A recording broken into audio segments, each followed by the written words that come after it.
Hello students. आज के इस वीडियो लेक्चर में हम पढ़ेंगे relation between CP and CV. यहाँ पे सीपी एंड सीवी एक्चुअली है क्या? आपको इससे पहले मैंने पढ़ाए थे स्पेसिफिक हीट्स के टाइप्स। कौन कौन से? एक तो था specific heat at constant pressure and specific heat at constant volume. उसी के साथ साथ उन्हीं के और भी हमने एक टर्म्स पढ़े थे, वो थे molar specific heat at constant pressure. मतलब स्पेसिफिक के आगे क्या जुड़ गया है? मोलर, जिसमें हम नंबर ऑफ मोल्स लेके उस पर्टिकुलर स्पेसिफिक हीट को डिफाइन करते हैं। ओके, तो जो यहाँ पे हम सीपी और सीवी लिख रहे हैं, ये कैपिटल लेटर्स वाला, इट मीन्स ये है molar specific heat at constant pressure and molar specific heat at constant volume. इन दोनों के बीच में हमें रिलेशन डेवलप करना है। ओके, तो रिलेशन डेवलप करने के लिए हम यहाँ पे हेल्प लेंगे फर्स्ट लॉ ऑफ थर्मोडायनेमिक्स की। तो उसके लिए हमने यहाँ पे क्या कंसिडरेशन ले रखी? Consider 1 mole of an ideal gas. Always जो हम कंसीडर ले रहे हैं तो इसमें हम आइडियल गैस को ही कंसीडर कर रहे हैं, और इसमें आइडियल गैस का कितना मोल ले रखा है हमने? नंबर ऑफ मोल्स हमने 1 ले रखे हैं। Okay, 1 mole of an ideal gas, जिसमें हम क्या कर रहे हैं? हीट सप्लाई करा रहे हैं उस पर्टिकुलर गैस को eight constant volume. It means उस पर्टिकुलर गैस का वॉल्यूम चेंज नहीं होना चाहिए। जब वॉल्यूम चेंज नहीं होगा बट उसका टेम्परेचर तो इंक्रीज होगा ना, तो कितना टेम्परेचर इंक्रीज होगा? मान के चल लीजिए उसका टेम्परेचर dt इंक्रीज हुआ है, d और कैपिटल्स में t। d means small change और t यहाँ पे क्या है? Temperature. Small change in temperature increase होगा ऑब्वियसली जब हीट इसे प्रोवाइड करा रहे हैं। और हीट कितना अमाउंट में प्रोवाइड करा है? जब इसमें स्मॉल अमाउंट में टेम्परेचर इंक्रीज हो, ऑब्वियसली हीट भी कितना अमाउंट में इंक्रीज किया होगा? जो प्रोवाइड कराया होगा वो होगा dq।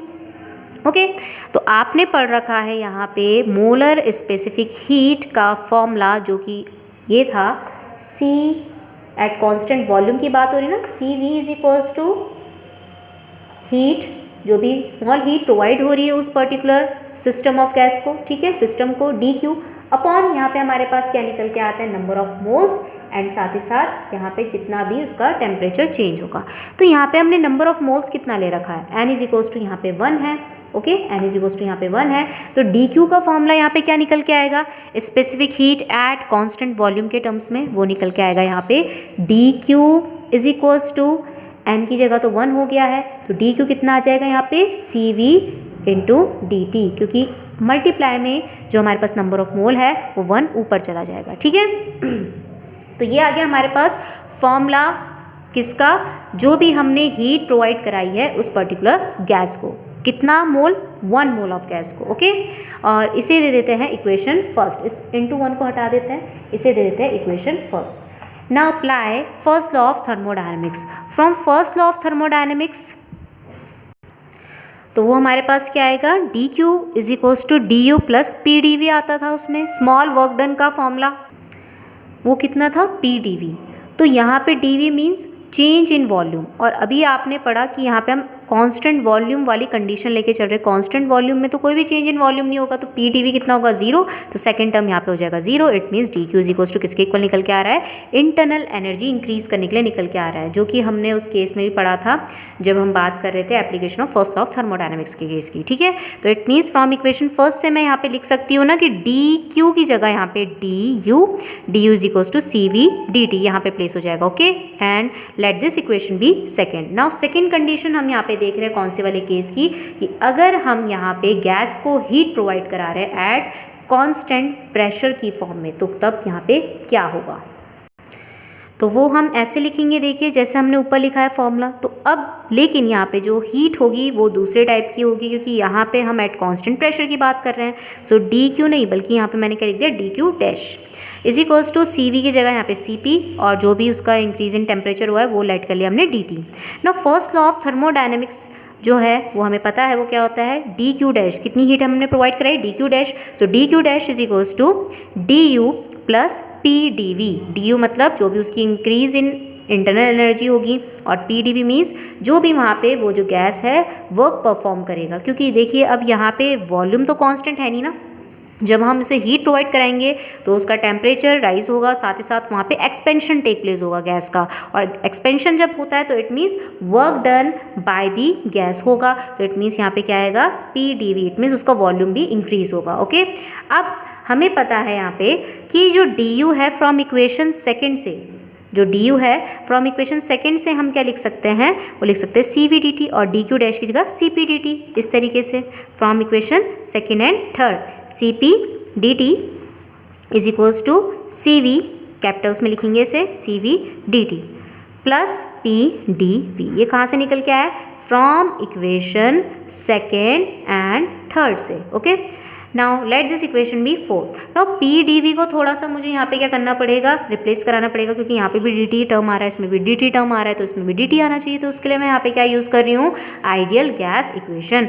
From ideal gas equation,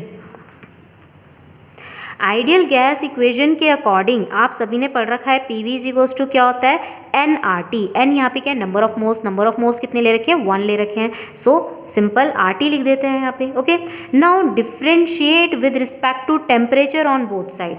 differentiate करेंगे मतलब D by D capital T, time के रिस्पेक्ट में नहीं हो रहा है, टेम्परेचर के रिस्पेक्ट में, पी वी का भी और साथ ही साथ आर टी का भी,